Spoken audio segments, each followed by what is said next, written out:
Good morning. My name is Calvin Smith, and I am a TCAT Knoxville financial aid counselor. And today I want to present a proposal on how we can best um, support and continue to support single mothers in higher education, specifically the role that on-campus childcare could open doors for and increase enrollment for single mothers. Um, and I want to today propose to you a possible solution and partnering with an organization that works closely with Knoxville residents already, and possibly being able to break down a further barrier that prevents single mothers from pursuing post-secondary education. I believe this matters particularly when we talk about statistics of single mothers and finances and college degrees. I based some of my research on an organization called Today's Students Coalition, which is a national organization that works to create equitable outcomes for all students in higher ed. Some statistics they had concerning single mothers: nearly 10% of college attendees today are single moms. That is 1 in 10. That's a rather large number. Single mothers are 1.8 times, roughly 2 times more likely to live in poverty, as opposed to as if they had an associate's degree. And the single mothers who have a bachelor's degree are 3 times more likely to not experience poverty. So, degrees matter and education matters. It's empowerment in a lot of ways. A quarter of student mothers report financial difficulties in childcare while attending school. So not only is not having a degree hard, the actual prospect of actually going to school can be a barrier itself, and can be a very troubling time in some cases of some single mothers. 28% of single mothers report having some education but no credential. This can often lead to student loan debt or Pell Grants that were dispersed with no degree to show for the experience. I know as a financial aid counselor, this is a lot of what I deal with, is looking at a student's prior, loan record or prior Pell Grant disbursement record, and seeing, you know, a college will have taken out, tens of thousands of dollars, but no associate's degree to show for it. It's hard to be in that much debt, and talk about, point number two, being in poverty already and having tens of thousands of dollars in debt. Um, and you talk about 10% of college attendees being single mothers. This percentage jumps to nearly 25% of all women in community college are single mothers. So when we talk about TCAT Knoxville, we talk about TBR in general, we're servicing a lot of um, student parents. That's a lot of times what we have the opportunity to serve. And not only do we have the opportunity to serve, but I want to look at how we can possibly serve them better. There's two major areas of educational psychological identity that when we talk about this, I think there's some psychological development that kind of raises some issues and kind of speaks to some of the issues that we're talking about in barriers for single mothers in higher education. I think the first one talks is regarding social identity, particularly in the realm of intersectionality. If you're not familiar with intersectionality, it's multiple aspects of an identity affecting the outlooks for and disadvantages of students that may lead to inequities. So, these may be multiple things, multiple factors that may hold a student back from getting the same experience as other students, and particularly in the realm of privilege and oppression. So, we talk about things like gender privilege, right? Campus discourse, you know, 9 times out of 10, when you talk about welding, you talk about automotive technology, you talk about collision repair technology, the student that comes to mind is a lot of times a male student. It's a male dominated field in some ways, some of these fields. That doesn't mean that females are not going into these fields. It just means that traditionally this has been a field that has been sought out after more so than not by males. So that leads to, females trying to enter this field as, uh, disadvantaged and oppressed because there's a stigma around these trades that it's much more of a male-dominated figure, so much more of a male-dominated field. So naturally, female viewpoints are less prominent. You talk about parental oppression, not that students in and of themselves are oppressed by their students, but children are not inherently negative aspects of life. But they do inhibit freedoms that make college going a burdensome task, such as studying at any given time. They can't just drop out a hat, go home, and just study. A lot of times these students are having to go home, pick their kids up from school, make dinner, provide for their kids, spend time with their kids, and then do homework at 10 p.m., 11 p.m. Or some of them work. Single moms and single dads have to work to put food on the table. So they'd leave school, go straight to work, and not be seeing their kids for a lot of the time. Particularly, this comes into a further aspect of intersectionality, the single parent oppression. Society, higher education in particular, often assumes two-parent household if there is student parents, overlooking the realities that single mothers face. While college is demanding for any student, traditional, non-traditional, the added financial burdens, childcare needs, familial responsibilities that leave single mothers with limited time and resources to devote to their education further inhibits them and their ability to succeed in higher education in some cases. So I think this idea of intersectionality speaks to the importance of why pursuing on-campus childcare would be a great thing to do as an institution. Secondly, I do want to particularly highlight the social class identity. We at all do not want to assume that all single mothers are experiencing financial difficulties. I think that's a rather broad stroke approach, and I don't want to do that at all. However, based off of the statistics, there is a sizable portion that do financially struggle. As our textbook points out this trimester, in their chapter on social class identity, affordability is key to even deciding whether or not college is feasible. So most low-income students see the idea of even going back to school to earn a degree as financially prohibitive because they wouldn't they wouldn't have the finances to begin the process. And so I think there's a lack of ability to even begin the process in some ways that leads students to not even wanting to seek out the idea. So there's multiple forces of an identity for a single mother that may be acting upon the single mother student in a way that we can break down one more barrier for this student through on-campus childcare.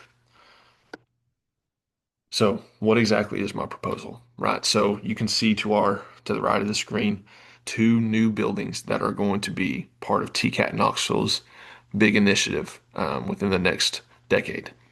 The top one is our main campus, and that will be complete in the fall, by the end of fall of 2026.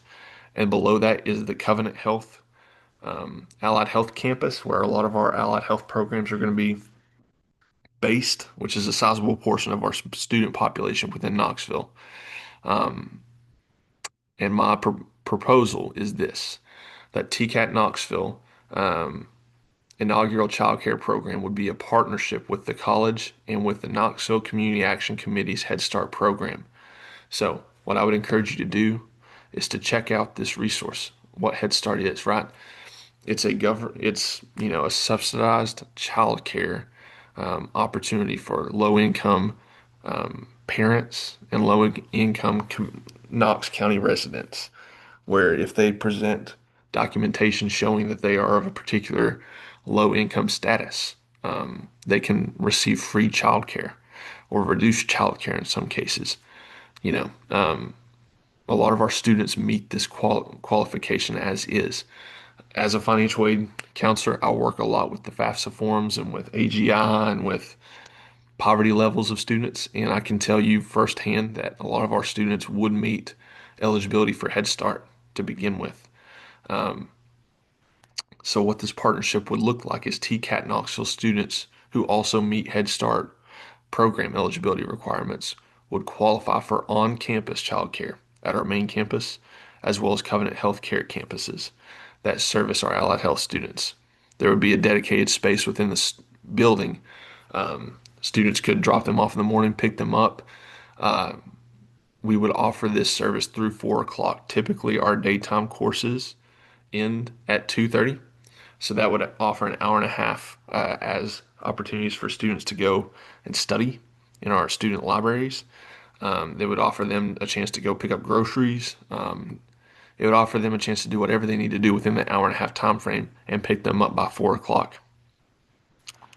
You know, we understand while my focus is on single mothers, this is going to benefit all students. We hope it would.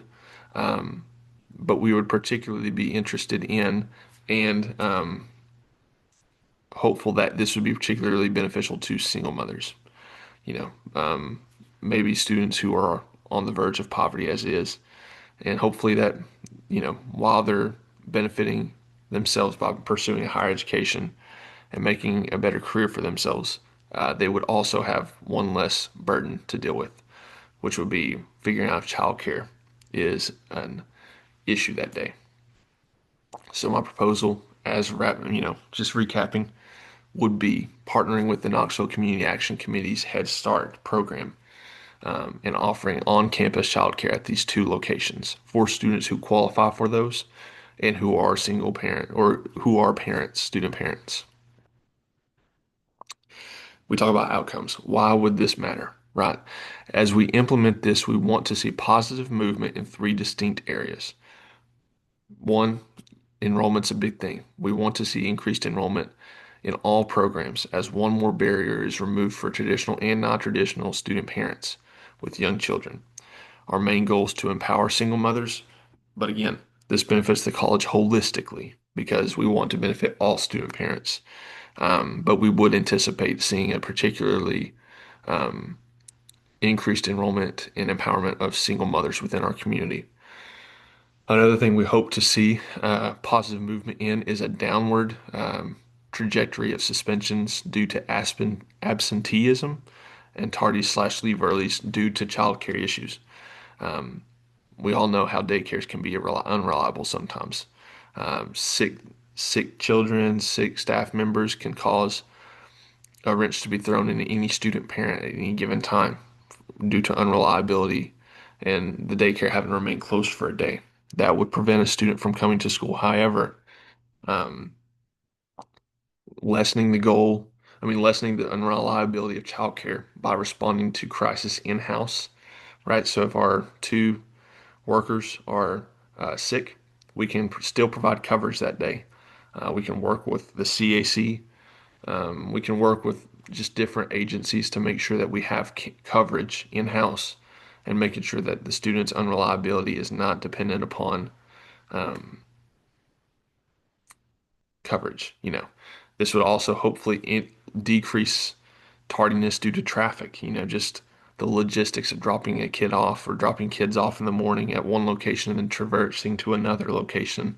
That would be hopeful that we would see a decrease in suspensions due to attendance issues, and lessen the appeals that need to be happening, by taking care of stuff in-house.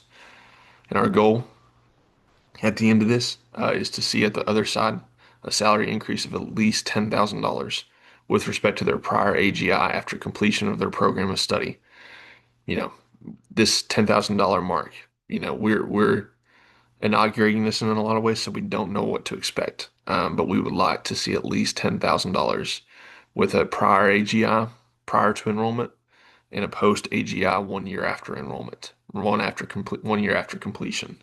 Um, our goal could be higher than this, and hopefully it is. But we believe this is a good goal to shoot for initially, so that we have three tangible directions that we should see positive movement in as a implementation of this program. The proposed annual budget, based off of what I can see, is roughly 300,000. My belief is 100,000 would go directly to TCAT Knoxville's 50% employer contribution to 5 staff members' salary. Um, Transparently, I haven't worked a lot with salaries, so this could be low, this could be high. I'm not sure. This is just based off of what my estimates were. This would include 2 caregivers at each location, the Covenant campus, as well as our main campus, as well as a staff member to work in-house to collect documentation, determine eligibility, communicate to students and prospective students the opportunities that are available at TCAT Knoxville. Additionally, roughly 200,000 would be allocated to cover food, educational supplies, and curriculum for the year, and any other materials we need to run the daycare on a day-to-day basis between the 2 campuses. Again, I'm less familiar on budgeting than most, so these budgets could be off a little bit, but I do hope to work with our business office to further nail down and solidify a budget. This is just simply the proposal. Um, and we would gather data. So we talk about gathering data. My hope would be to start by gathering through a longitudinal study of each cohort of students that begin the trimester and have kids enroll in the Head Start program at TCAT Knoxville, studying, um, you know, at different times within the student enrollment lifetime. So what that would look like is capturing a pre-enrollment view of the student's demographic, father, mother, single, married, etc., as well as past ability to pay for college, right? So as a student, before they even enroll, what does their ability to pay for college look like without financial aid?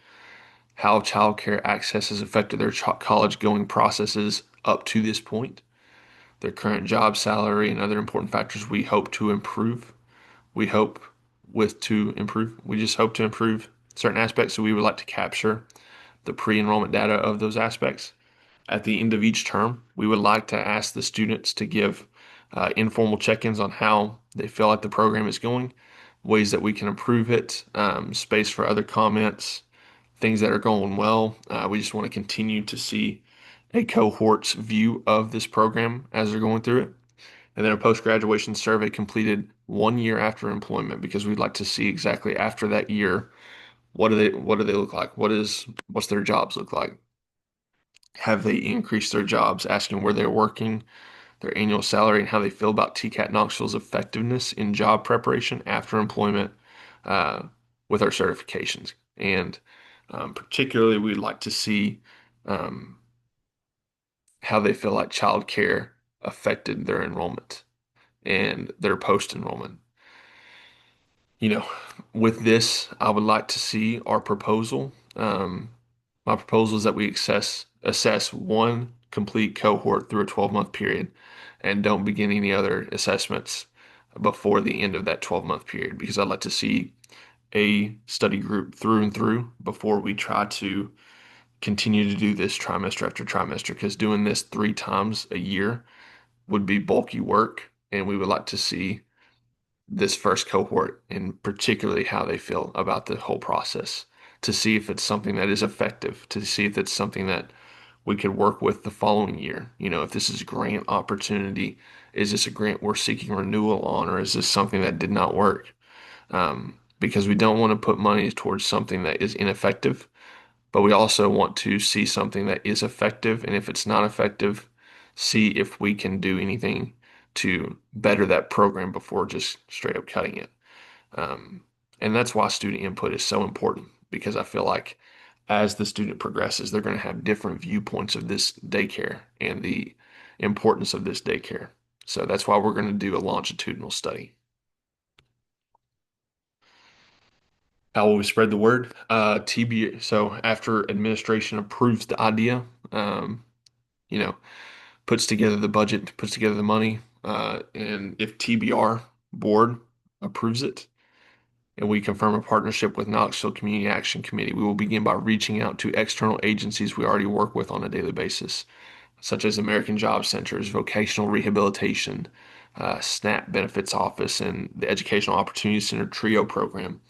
It's places where a lot of times students in financial crises go already, um, and may already be in touch with representatives there talking about childcare, talking about different things. Additionally, We would meet prospective new students at our orientation sessions. And as part of our orientation information, we would um, spread information about this opportunity and hopefully get interest forms and begin a communication with students who are accepted and confirmed into a program to begin the process of enrollment. In the early days of the campaign, we're also going to rely on our marketing team to spread the word on Facebook, on Instagram, on any place that we can get these opportunities, the news, um, about offering this opportunity because we believe sharing is going to involve just sharing with news outlets and making sure that our community knows that TCAT Knoxville is working to break down this barrier. And finally, we would like to announce and train the faculty and staff on the perspective change um, on all college training sessions. So when we meet as all college for convocation, we hope to share the resources, disseminate information in a timely manner so that instructors who know their students better than the staff that work in the admissions and financial aid departments would be able to see students who may be falling through the cracks on this um, and best disseminate information to their students. So our hope is that we work with external agencies, we work within our own agency, and we work within the different constituencies within our own agency, staff, faculty, um, alumni, whatever it may be, to spread the word about this opportunity. And I would like to offer this time for questions. Um, if you do have any questions, I would love to hear it. Um, but if no questions exist, I do appreciate your time and patience and opportunity to present this idea before you today. It is my privilege to stand before you and introduce this. Um, if you have any questions over the budget, over the theory that I mentioned, I'd be happy to go over that one-on-one if you'd like to. And I just appreciate the opportunity to serve TCAT Knoxville in this way and hopefully better serve it in the future. Thank you.